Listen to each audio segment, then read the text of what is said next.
Hello everybody. I have made a post about the unit circle and how to understand the radians easier. So it looked like nobody understood what I was trying to explain on the post, but so I made a video here.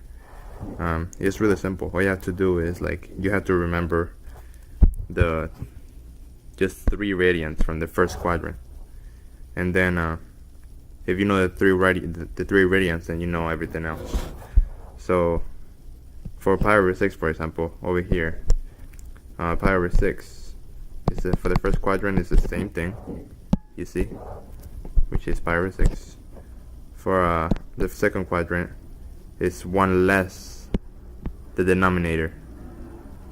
So instead of being 6, it's 5 on top, 5 pi over 6. For the third quadrant is 1 more, so it's instead of being 6, it's 7 pi over 6.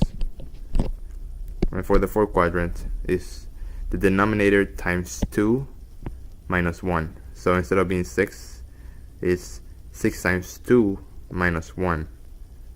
That gives me 11 pi over 6. And for these are the same. Pi over 4 for the first quadrant, because I said it was the same.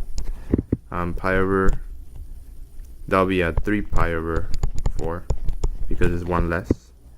Then it's 1 more, which is 5 pi over 4. And then it's 6 times 2. I'm sorry, I put it over here.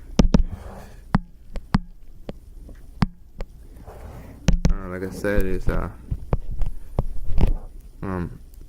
8 because it's 4 times 2 is 8 minus 1. It's 7 pi over 4.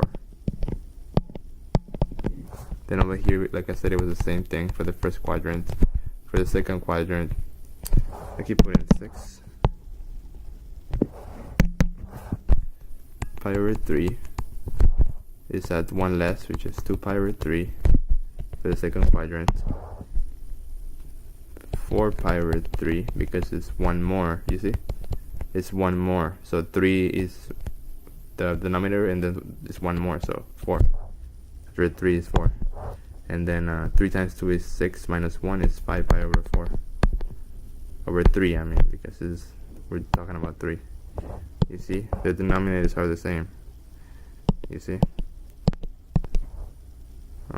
So yeah, that's pretty much it. And if you know these 3 radians that I was trying to show you, then you know everything else, because you just plug in on this on the first quadrant, this on the second quadrant, this on the third quadrant, and this on the fourth quadrant. And for these are the same thing. And that's it.